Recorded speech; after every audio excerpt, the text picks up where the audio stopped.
there's always like a chaperone or a shaman or anything. But if you're going to go out and do that, there's usually one that will accompany the other. Like they know, Really? just hang out with him. So you think he ran off with like his spirit, maybe? Absolutely, 100%. Really? Julie's the one that really picked up on it. She's like, I swear to God, because Stubbs expired and RJ was just hanging out. You want to get him to hold still. And he was doing all that, and then he came up, and I was trying to chain up Stubbs, and he was smelling the blood, and sometimes that makes him go crazy. It didn't make him go crazy. He's just still kind of hanging out. And then all of a sudden, it's like he looked over, and he just goes tear assing away, and he kept looking back like someone was like another animal was running with him. Really? We felt that I was Stubbs. Like, one last run, dude. Yeah, I remember that, but we didn't really dive into that. Man, yeah, it was pretty powerful. Yeah, the wind came up. Man, I've seen so much of that kind of stuff. That there was a cow up in the herd that broke her leg, or up in the sage that broke her leg one summer. I had to put her down. Her calf was with her, and I put her down and I let the calf mourn by her.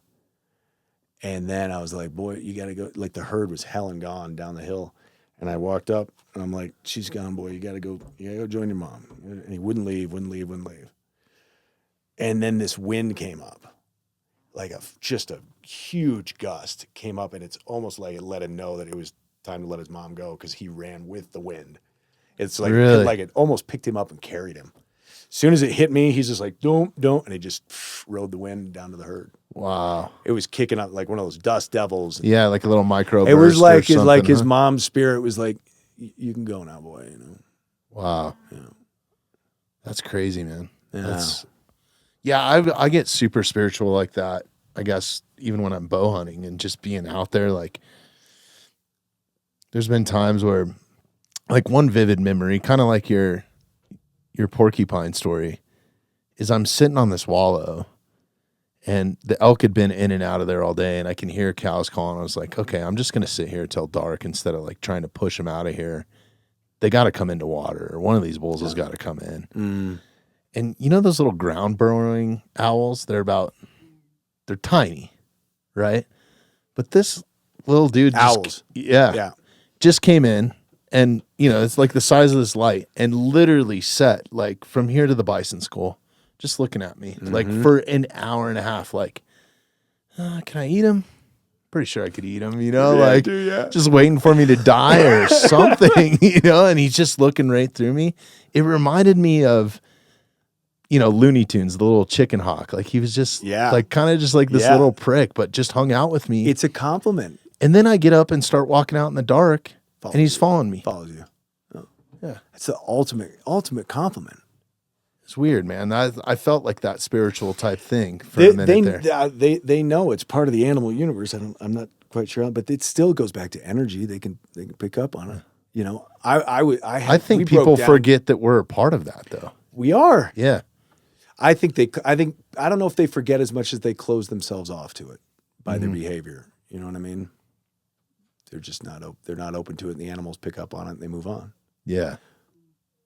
My baler broke down last summer, or 2 summers ago. Last summer. And I was laying underneath fixing, it was actually the tractor that broke down. I was laying underneath fixing it. Man, I had hydraulic oil and shit all over me, and this field mouse comes up, crawls up onto my chest. And I'm sitting there laying underneath, and I'm just like, holy shit. I'm like, all right, he'll spook. Laid down. Just like this. Staring at me. So I had to move. He wouldn't move. I gave him some Pop-Tart and shit. Nice. Put it down on the ground. And I went down the next day, and he was still there. Really? Waiting for me to come back. That's crazy. Man, on that note, on the animals, and just I talked earlier about reincarnation and about our souls sort of moving on from this life. We took 2 bulls down. This is probably 5 or 6 years ago that were done when we were trailering them, before we would hunt them out. And yeah, I just get attached to my bulls. Obviously, we all do. I was pretty sad. And I told them the day before, which I do with all of them. I go out and I say, tomorrow's business. It's not personal. I love you. And you go up there and be an angel. And say hi to everybody. Say all the other angels up there. All the angel buffalo. And I always tell them, I said, let me know when you've moved on. Just give me a sign that you're okay, basically, is what I'm asking for. And the next day we hauled the bulls, came home, unhitched the trailer, and I'm driving down the driveway and I get to the ponds, heading towards where you guys were, towards the silo area.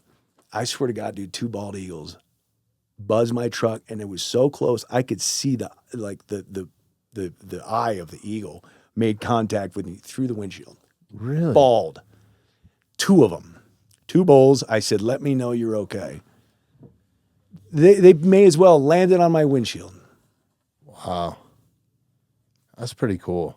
Powerful animal. It's very cool. It's very cool. I'm open to it. And I throw it out there, and so the animals know. That's what, going back to what people say when I was saying about, I think people are aware, but they just close themselves off to it because they don't open themselves up to the animal universe in that respect. Right. You have to, and if you do, then the animals pick up on it and they'll let you in. I feel the same way about hunting. Like I have a lot of those kind of like same. I mean, I've never had 2 bald eagles come down and look at me like not many to people. signify two animals, but like to the point where I've had beautiful bucks like standing in. They're just so stoic, and the moment is so special that I don't shoot them. Yeah, like 100%. I'm just like, today's not the day. Like today's not the day. You're the king. You know? That'll go a lot farther in the animal kingdom and in the animal than just dropping one just because it's an easy shot. Like you will be rewarded. The shot will be there. They'll make it so. Yeah, because you.